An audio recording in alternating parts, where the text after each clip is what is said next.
Мұсылмандар Құранда мынандай ғылым жазылған дейді. Юнус сүресі 5-ші аят. هو الذي جعل الشمس ضياء والقمر نورا. Ол сондай Аллах күнді жарық, айды нұр қылды.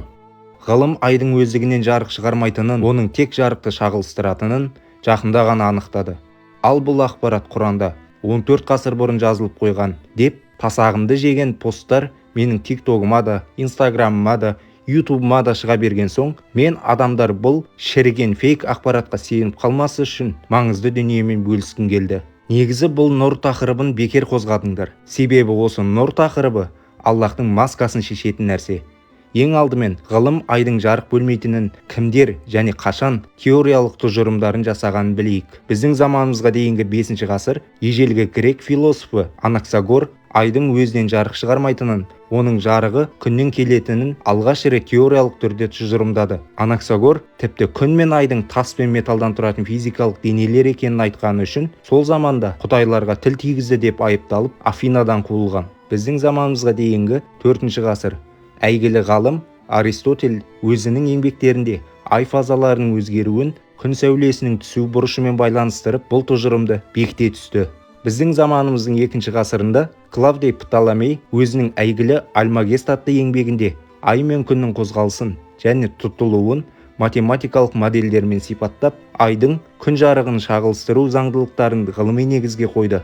1610 жылдары Галилео Галилей алғаш рет аспанға өзі жасаған телескопты бағыттап, айдың беті айнадай тегіс емес, кратерлер мен таулардан тұратын, қарапайым тас пен топырақтан тұратын дене екенін көрді. Осылайша айдың жұлдыздар сияқты өздігінен жанатын энергия көзі емес, жарықты шағылыстыратын қараңғы материя екенін дәлелдеді. Анаксагордың теориясы Құран түсуіне 1060 жыл қалғанда жасалды. Аристотельдің теориясы Құран түсуіне 960 жыл қалғанда жасалды. Птоломейдің теориясы Құран түсуіне 450 жыл қалғанда жасалды. Олар эмпирикамен дәлелдемеді. Олардікі жай ғана теория деп қарсы шыққысы келетін надандар бар болатын болса, сол надандар тектоникалық плиталардың қозғалысы теориясын толығымен жоққа шығарсын және мүлде сенбесін. Гравитацияны да толық жоққа шығарыңдар. Себебі бұл екеуі де теория. Егер біз ақылымыз дамыған, саналы адам болсақ, біз мынаны есте сақтауымыз керек. Ол уақыттағы теориялар мен біздің уақыттағы теорияларды бір талаппен сынай алмайтынымызды білуіміз керек. Неге? Себебі Аристотель, Анаксагор, Птоломейдің уақытында әлемдік ғылыми қауымдастық болмады. Олар бір-бірімен ақпарат алмаса алмады. Сол себепті де бұл теориялар дәлелденген аксиома бола алмады. Тек өз кітаптарында жазылып қана қалды. Ал қазір бізде дамыған телескоп, спутниктер, сенсорлар бар. Осы үшін де екі дәуір адамдардың теорияларына бірдей талап қоюға құқығымыз жоқ. Бұл мынаған ұқсайды. 130 жыл бұрын өмір сүрген өз заманында ұлы тұлға саналған Абай Құнанбайұлы біздің заманда білімі орта, не ортадан төмен менімен салыстырғанда көп жерде минуста. Себебі неде? Абай компьютер қолдану білді ме? Жоқ. Абай ағылшын, кәріс, түрік тілдерін білді ме? Жоқ. Абай көлік айдай алды ма? Жоқ. Абай мені орыс тілінен және өлең шығарудан ғана жеңе алуы мүмкін. Ал енді Құрандағы нұр сөзінің түбірін қазбалайық. Аллахтың 99 көркем есімінің бірі Ан-Нур. Аллах жаратушы болса, ешкімге ештеңеге мұқтаж болмаса, неге Аллах нұр? Нұр мұсылмандардың сөзі бойынша өзі жарық беретін емес, бір жарықтың шағылысы болса, Аллах та бір нәрсенің шағылысын көрсететін объект. Аллах тіпті күн секілді өзі жарық шығармайды. Ол жай ғана біреудің шығарған жарығын шағылыстырғаннан шыққан нұр. Әлде Аллах құлы Мұхаммедтің жарығын шағылыстырды ма?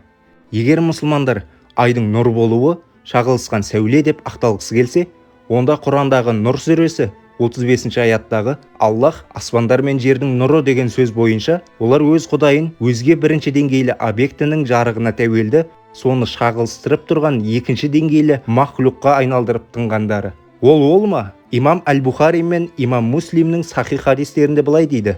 قال الله يسب بنو آدم الدهر وأنا الدهر بيدي الليل والنهار.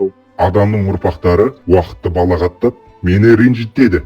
Өйткені уақыт менмін, түн мен күнді алмастырушы менмін. Сахих Муслим. لا تسبوا الدهر فإن الله هو الدهر. Уақытты жамандамаңдар, өйткені Аллах ол уақыт. Уақыт жаратылыс. уақытты жаратқан Аллах. Мына екі хадиске сүйенсек, Аллах өз-өзін жаратқан. Алаяқ имамдар анық мәтінді үтіктеп, манипуляциялап, бұл хадисте Аллах уақытты жаратушы менмін деп айтқан. Немесе Аллах өзінің уақытты жаратқанын меңзеген деп тасағымды біраз жегені бар. Екінші бір надандар мына бір надан уәждерін тықпалады. Ад-дахр сөзі тек қана заман немесе уақыт деп аударылмайды. Ад-дахр сөзі мәңгілік болып та аударылады. Аллах өзінің мәңгілік екенін айтқан дейді. Алайда бұл айлалары өтпейді. Мәңгілік деп аударғандарыңнан ешқандай логика көріп тұрған жоқпын. Қиыншылыққа тап болып қиналған адамдар, уа сор заман, сорлаған уақыт, құрғыр заманның қысқасынай, қарғыс атқыр қу заман деп қарғаса, адамдардың бұлай қарғауы қалыпты. Ал егер уа сор мәңгілік, сорлаған мәңгілік, құрғыр мәңгіліктің қысқасынай, қарғыс атқыр қу мәңгілік деп адамдар қарғанады десек, бұл сөздер құлаққа түрпідей тиеді. Және мен 200%-ға сенімдімін. Ешкім бұлай қарғанбаған және қарғанбайды да. Егер мұсылмандар хадиске жүгінсе және Аллахтың уақыт екеніне, заман екеніне сенетін болса, мұсылмандар үшін Шортанбай Қанайұлының Зар заман атты толғауы харам болып саналады. Себебі Шортанбай Аллахқа қарсы дис жазған. Және айта кететінім, Тар заман фильмі де мұсылмандар үшін харам. Себебі фильмнің атауының өзі күпірлік. Айтпақшы, ақыр заман концепциясы атауының өзі уақыттың соңы болып аударылады. Хадисте Аллах өзін уақытпын дейді. Демек, ақыр заманның болуы Аллахтың өлімі.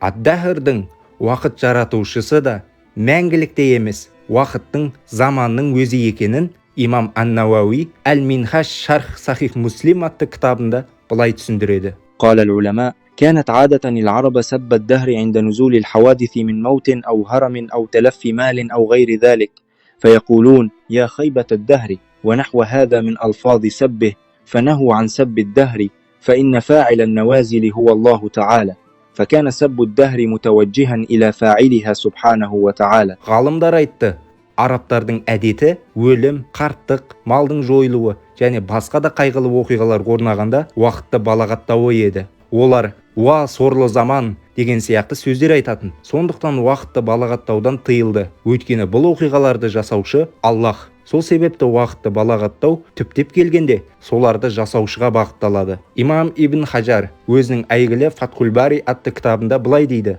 وكانت العرب تضيف ما ينالها من الشدائد إلى الدهر فيسبونه وإنما فاعل ذلك هو الله فكأنهم سبوا الله من حيث لا يشعرون. Арабтар өздеріне келген қиындықтарды уақыттан көріп, оны балағаттайтын. Негізінде оны жасаушы Аллах. Сондықтан олар өздері сезбестен Аллахты балағаттағандай болады. Егер осы екі имамның сөзіне тоқтап, Аллах ол уақыт демейтін болсаңдар, және бір араб сөзінің 785 мағынасы бар. Араб тілі бай тіл, араб тілін толық білмей, сен хадисті талдай алмайсың, жахил деп қарғыс айтатын болсаңдар, өз уәждеріңді дәлелдеңдер. Осы екі хадистің әр сөзін сөздікпен салыстырып, майдалап аударайық және ад-дахр сөзінің синонимдерін әкелсін. Ад-дахр сөзінің уақыт, заман деген аудармасынан бөлек, уақытты жаратушы деген синонимі бар болса, шахада айтып, муслик болып кетейін. Уаллахи биллахи таллахи.